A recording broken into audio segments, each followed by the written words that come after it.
Hi everyone, मेरा नाम है प्रशांत। आज कोई इंट्रोडक्शन नहीं है, आज डायरेक्ट तुमसे दो सवाल करता हूँ। इन दो सवाल का आंसर दो, उसके बाद आगे की वीडियो देखो। मुझे पता है इस टाइम पर बहुत सारी तुम्हारी प्रॉब्लम चल रही है, तुम्हारे पास टाइम नहीं है, तुम्हें इतना सारा सिलेबस पढ़ना है भैया, मैथ, एसएसटी, हिंदी, इंग्लिश सब कुछ पढ़ना है एक साथ। पेपर भी नजदीक आ चुके हैं, डर भी लग रहा होगा, सैंपल पेपर भी सॉल्व नहीं हो पा रहे होंगे, बहुत सारी प्रॉब्लम है। बट इन दो क्वेश्चन का आंसर दो। सबसे पहला सवाल, क्या तू आगे आने वाले एक महीने के लिए 8 से 10 घंटे पढ़ने को तैयार है? क्या तू आगे आने वाले एक महीने के लिए 8 से 10 घंटे सेल्फ स्टडी करने को तैयार है? हाँ या ना बोल, जल्दी बोल, जल्दी बोल, जोर से बोल, हाँ या ना। अगर तुम्हारा आंसर ना है तो इस वीडियो को क्लोज करके चले जाओ। दूसरा सवाल, देख यार, क्या तुझे तेरा वाई क्लियर है? WHY ये क्या है भैया? क्या तुझे तेरा वाई क्लियर है? मतलब क्या तुझे तेरा रीजन पता है कि तुझे 10th के अंदर 95 क्यों लाने हैं? क्या तुझे तेरा रीजन पता है? हाँ या ना बोल। क्या तुझे तेरा रीजन पता है कि तुझे प्रूव करना है अपने पेरेंट्स को, शायद अपने रिश्तेदारों को प्रूव करना है, शायद तू खुद की सेल्फ रिस्पेक्ट के लिए पढ़ रहा है? क्या तुझे तेरा वाई क्लियर है? अगर तुम्हारा इन दोनों क्वेश्चंस का आंसर यस है तो इसका मतलब है कि तुम बहुत कुछ कर सकते हो। अभी टाइम गया नहीं, अभी टाइम गया नहीं, होपलेस मत हो।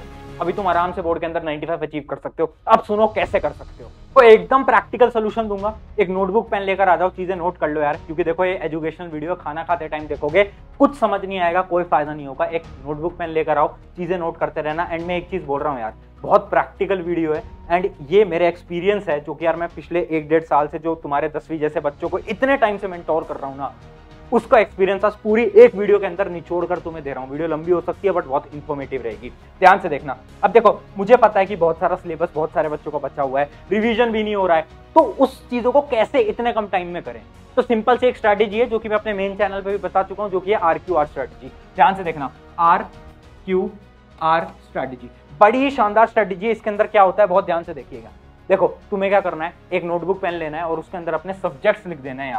यहाँ पर तुमने लिख दिया math, SST, science, Hindi, English सब लिख दिया यहाँ पर।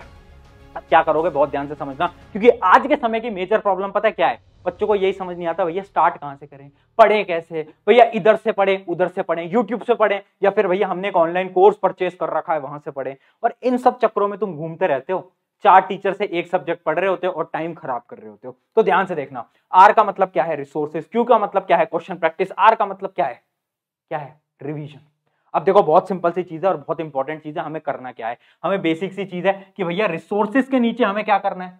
रिसोर्सेज के नीचे हमें लिखना है मैथ के लिए कौन सी ऐसी वो रिसोर्स है जहां से मैं चैप्टर को पढ़ने वाला हूं। इमेजिन करो आपको एक चैप्टर नहीं आता, ट्रिग्नोमेट्री। अब टाइम कम बचा है, आपको ट्रिग्नोमेट्री पढ़ना है, तो आप कहां से पढ़ने वाले हो? आप यूट्यूब के वन शॉट से पढ़ने वाले हो, आप एनसीईआरटी से पढ़ने वाले हो, या आप कहीं और से पढ़ने वाले हो? वो जो एक रिसोर्सेज है वो यहां पर लिख दो। अब ऐसा मत करना यहाँ पर सारे रिसोर्सेज लिखे जा रहे हो, भैया एनसीईआरटी भी पढ़ लूंगा, भैया मैं तो यार वो यूट्यूब भी पढ़ लूंगा, भैया मैं सबसे पढ़ लूंगा। कुछ नहीं पढ़ पाएगा तू, और ना तेरी 95 आएगी। रियलिटी बता रहा हूँ, कड़वी रियलिटी, बट रियलिटी है। केवल और केवल एक रिसोर्स को फाइनलाइज करो कि अगर मैं यूट्यूब से पढ़ूंगा तो किन टीचर से पढ़ूंगा, एक टीचर को फाइनलाइज कर लो। आगे देखो, क्वेश्चन प्रैक्टिस। अब देखो, सारे सब्जेक्ट्स के लिए क्वेश्चन प्रैक्टिस करना बहुत इंपॉर्टेंट है, चाहे एसएसटी, हिंदी, इंग्लिश, सबके लिए। तो क्वेश्चन प्रैक्टिस कहां से करोगे? तुम्हारे पास प्रीवियस ईयर क्वेश्चन की कोई किताब है, या फिर तुम यूट्यूब के जो टॉप 25 क्वेश्चन होते हैं, 15 क्वेश्चन होते हैं, वो प्रैक्टिस करते हो? तो जो भी है यहां पर लिख लो। और तीसरा है रिवीजन। रिवीजन तुम कहां से करोगे? क्या तुम्हारे पास कोई शॉर्ट नोट्स हैं, या तुम किसी और के नोट्स से फॉलो करने वाले हो, या फिर तुम कहीं और से रिवाइज करने वाले हो, या फिर तुम मेरी वीडियोस को देखकर रिवाइज करने वाले हो? जो भी तुम्हारा तरीका है वो लिख दो एक बार। भैया लिखवा क्यों रहे हो? इससे क्या होगा? इससे ना तुम्हारा टाइम बचेगा। रोज सुबह तुम उठते हो और सोचते हो यार आज क्या पढ़ूं यार, अच्छा चल आज साइंस पढ़ता हूं। साइंस का एक चैप्टर आता है इलेक्ट्रिसिटी, भैया इलेक्ट्रिसिटी अब कहां से पढ़ूं यार? तुम्हें पता ही नहीं होता पढ़ना कहां से है। तुम यूट्यूब से पढ़ते हो, आधा चैप्टर, आधा वहां से, आधा वहां से, और टाइम खराब हो रहा है तुम्हारा। तो हमें क्या करना है? एक टेबल बना देनी है और ऐसे लिख लेना है, ऐसे लिख लेना है। अब बहुत सारे बच्चे बोलेंगे कि भैया हमारा तो ऑलमोस्ट सिलेबस खत्म है, हम रिवाइज कैसे करें ये बताओ, क्योंकि रिवीजन के लिए टाइम नहीं बचा है। अब देखो, तुम्हें कह कौन रहा है कि पूरा रिवीजन करो? तुमसे कौन कह रहा है? टॉपर। टॉपर की बात मत सुनो, सीधी सी बात बता रहा हूं, बहुत सारे टॉपर को मेंटोर कर चुका हूं। कोई भी टॉपर 100% रिवीजन करके नहीं जाता। क्या स्ट्रैटेजी फॉलो करते हैं? देखो ध्यान से, देखो रिवीजन की क्या स्ट्रैटेजी है। तुम्हें क्या करना है?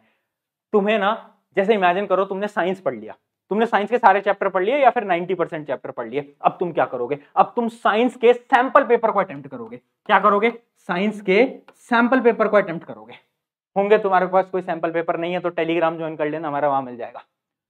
तो सैंपल पेपर प्रैक्टिस करोगे, उसके बाद क्या होगा, जब तुम सैंपल पेपर प्रैक्टिस करोगे ना तो तुम्हें तुम्हारी वीकनेस पता चलेगी। इमेजिन करो तुमने सैंपल पेपर प्रैक्टिस करा तो तुम्हें पता चला कि यार भैया मेरा जो लाइफ प्रोसेस है वो बहुत वीक है, भैया मेरा ये जो मैग्नेटिक इफेक्ट है ये बहुत वीक है। तो तुम क्या करोगे, फिर साइंस के वो सारे चैप्टर को अपनी नोटबुक में लिख लोगे जो कि तुम्हारे वीक है। लिख लो, लिख लो।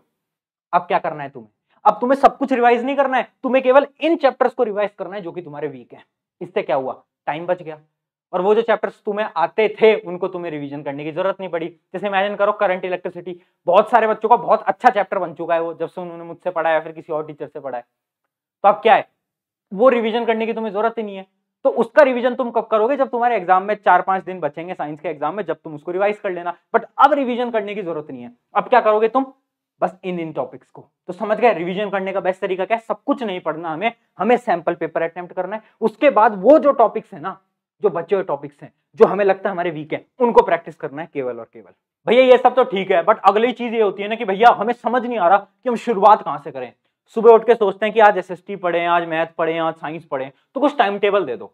देखो मैं रियलिटी बताता हूँ, कड़वी सच्चाई है, ध्यान से समझना। अगर तुम अभी तक खुद का टाइम टेबल नहीं बना रहे हो ना, या फिर अभी भी खुद नहीं बनाओगे, तो तुम 95 लाना डिजर्व नहीं करते। भाई ये क्या कह रहे हो, सच्चाई बता रहा हूं। और जो भी तुम्हें यूट्यूब पे दे रहे हैं ना डेली टाइम टेबल, कि मंडे को तुम अब ये करोगे, डेली जो टाइम टेबल देते हैं, साइंस का ये चैप्टर करो, एसएसटी का ये करो, मैथ का ये करो, वो बेवकूफ बना रहे तुमको। क्यों, क्योंकि भाई सबका टाइम अलग होता है। किसी की एसएसटी स्ट्रॉन्ग है, किसी की साइंस स्ट्रॉन्ग है, किसी की मैथ स्ट्रॉन्ग है। तुम कैसे किसी का टाइम टेबल फॉलो कर सकते हो यार, खुद का टाइम टेबल बनाने बैठो। अगर अभी तक नहीं बनाया तो बनाओ। मैं कभी भी अपने स्टूडेंट को टाइम टेबल नहीं दूंगा, क्योंकि अगर तुम खुद का टाइम टेबल नहीं बना सकते, 95 क्यों सपना क्यों देख रहे हो, फिर तो 60-70 का सपना देखो यार। तो भैया हम करें क्या, हमें कुछ समझ ही नहीं आता, हम स्टार्ट कैसे करें, उसका जरूर सोल्यूशन मैं तुम्हें दे सकता हूं, जो कि मैंने आपको काफी बार बताया भी हुआ है कि हमने एक रोड मैप बना रखा है। ये रोड मैप 10th क्लास के सभी बोर्ड के लिए वैलिड है। और देखो इसके अंदर क्या है ना, हमने एक प्रायोरिटी ऑर्डर सेट कर रखा है। मुझे पता नहीं आपको स्क्रीन पे दिख रहा होगा या नहीं दिख रहा होगा, मैं जूम इन करूंगा जरूर, शायद आपको दिख जाए। अब इसके अंदर ना हमने पूरा प्रायोरिटी ऑर्डर बना रखा है। जैसे मैंने बना रखा है एसएसटी के अंदर सेक्टर्स हैं ऑफ इंडियन इकोनॉमी की, नंबर 1 पे मैंने रखा हुआ है। क्यों रखा है, क्योंकि इसका वेटेज बहुत ज्यादा है और ये चैप्टर आसान भी है। तो ऐसे मैंने ना डिक्रीजिंग ऑर्डर में लगा रखा है। तो तुम्हें क्या करना है, तुम्हें इस ऑर्डर के अकॉर्डिंग अपना टाइम टेबल बनाना है। जैसे कि देखो ये बहुत ज्यादा इंपॉर्टेंट चैप्टर है, तो सबसे पहले तुम ये करोगे, फिर ये करोगे, फिर ये करोगे, फिर ये करोगे, ऐसे इस ऑर्डर में पढ़ो। ये ऑर्डर बहुत रिसर्च के बाद बनाया गया है, सारे पेपर्स को, प्रीवियस ईयर क्वेश्चंस को एनालाइज करके कि किसका वेटेज कितना है और किसके आसान क्वेश्चन आते हैं। देखो वैसे हिस्ट्री का ये जो टॉपिक है ना, rise of nationalism in Europe, इसके भी क्वेश्चन बहुत सारे आते हैं, बट ये थोड़ा टफ चैप्टर है। जबकि जो हमारा मनी एंड क्रेडिट है ये आसान चैप्टर है, तो इसलिए इसको ऊपर रखा गया है। समझे आप? तो ऐसे रोड मैप हमने एसएसटी के लिए, साइंस के लिए, मैथ के लिए, तीनों के लिए बना रखा है। लिंक डिस्क्रिप्शन में वरना टेलीग्राम पे मिल जाएगा। तो टाइम टेबल इसको देख के बनाओ, इस रोड मैप को देख के बनाओ। आई होप कि यहां तक आपको एकदम क्लियर हो गया होगा कि भैया सिलेबस कैसे कंप्लीट करना है, रिवीजन कैसे करना है, टाइम टेबल कैसे बनाना है आखिरी के टाइम पे। कोई अगर टाइम टेबल आपको दे रहा है उसका टाइम टेबल फॉलो मत करो, खुद का बनाओ। अब एक आखिरी चीज, भैया यार आपने सारी चीजें बता दी, बट एक पर्सनल प्रॉब्लम जो हमें होती है ना, मैं तुम्हारा भाइयों में समझता हूँ। पर्सनल प्रॉब्लम ये है कि भैया हम कभी कभार ना पढ़ने बैठते हैं और हम बस रीडिंग करने लगते हैं किताबों की, हमें पता ही नहीं चलता कि कब हमारा कंसंट्रेशन इधर उधर घूम गया। होता है ना, बहुत कॉमन है, मेरे साथ भी होता था। इसका क्या सोल्यूशन है, इसका सिंपल सा सोल्यूशन है डेडलाइन। देखो कोई मोटिवेशन काम नहीं आएगा, प्रशांत भैया के मोटिवेशन से मैं पढ़ने लगूंगा, नहीं, ऐसा कुछ नहीं होगा। आपको क्या करना है, एक डेडलाइन सेट करनी है। इमेजिन करो साइंस का एक चैप्टर आपको पढ़ना है, इमेजिन करो आपको लाइफ प्रोसेस पढ़ना है, साइंस का एक चैप्टर है लाइफ प्रोसेस, वो आपको पढ़ना है। तो एक डेडलाइन सेट कर दो कि मुझे 1 घंटे के अंदर वो चैप्टर खत्म करना है, अगले 1 घंटे के अंदर मुझे इस चैप्टर को खत्म करना है। एक ऐसी डेडलाइन सेट कर दो।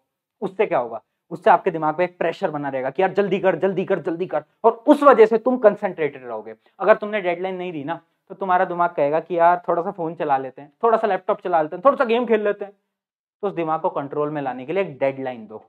ये डेडलाइन जब तुम दोगे ना, ऑटोमेटिकली आपका दिमाग कंट्रोल पे आ जाएगा। तो देखो इसके अंदर हमने सारी बात कर ली, पढ़ना कैसे, रिवाइज कैसे करना है, मॉक टेस्ट कब करना है, उसके अलावा हमें डेडलाइन कैसे सेट करनी है, सब कुछ बात कर ली हमने। बट यार एक प्रॉब्लम है, जब तुम इसे फॉलो करोगे ना, तो 1 दिन, 2 दिन, तीसरे दिन तुम हारने लगोगे, तुमसे टाइम टेबल नहीं बनेगा, तुमसे टाइम टेबल फॉलो नहीं होगा, तुमसे रिवीजन नहीं हो पाएगा, और फिर तुम्हारा मन करेगा कि यार मैं नहीं पढ़ूं, मेरा बिल्कुल भी पढ़ाई में मन नहीं लग रहा। वो सारी प्रॉब्लम तुम्हारे साथ होंगी। अब तुम्हें रियलिटी बताता हूँ, बहुत ध्यान से समझना इस बात को, बहुत डीप बात है यार। देखो एक स्टूडेंट है जिसका पढ़ाई में मन लग रहा है, तो वो टॉपर है, तो कुछ अलग नहीं कर रहा है, उसका तो पढ़ाई में मन लग रहा है, तो वो काम कर रहा है और वो खुश है। बट तुम, हाँ तू, तेरा पढ़ाई में मन नहीं लग रहा और तू फिर भी पढ़ रहा है, तो इसका मतलब असली विनर तो तू है यार।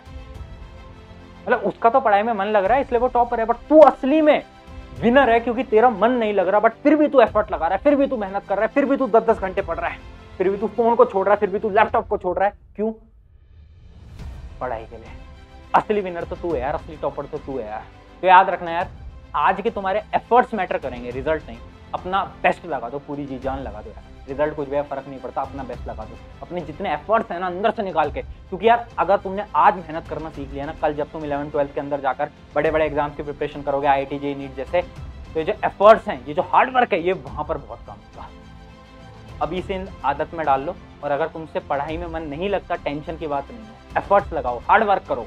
और याद रखना, जिसका पढ़ाई में मन लगता है वो तो टॉपर है, और तुम्हारा मन नहीं लगता फिर भी तुम पढ़ रहे हो, इसका मतलब असली विनर तो यार तुम हो। और जो पिछली वीडियो में लाइन बोली थी उसको याद रखना, ये एग्जाम तुम्हारी लाइफ का सबसे अच्छा एग्जाम देगा। ऑन दिस नोट, शुक्रिया एवरीवन, मेरा नाम है प्रशांत, मिलते हैं नेक्स्ट वीडियो में।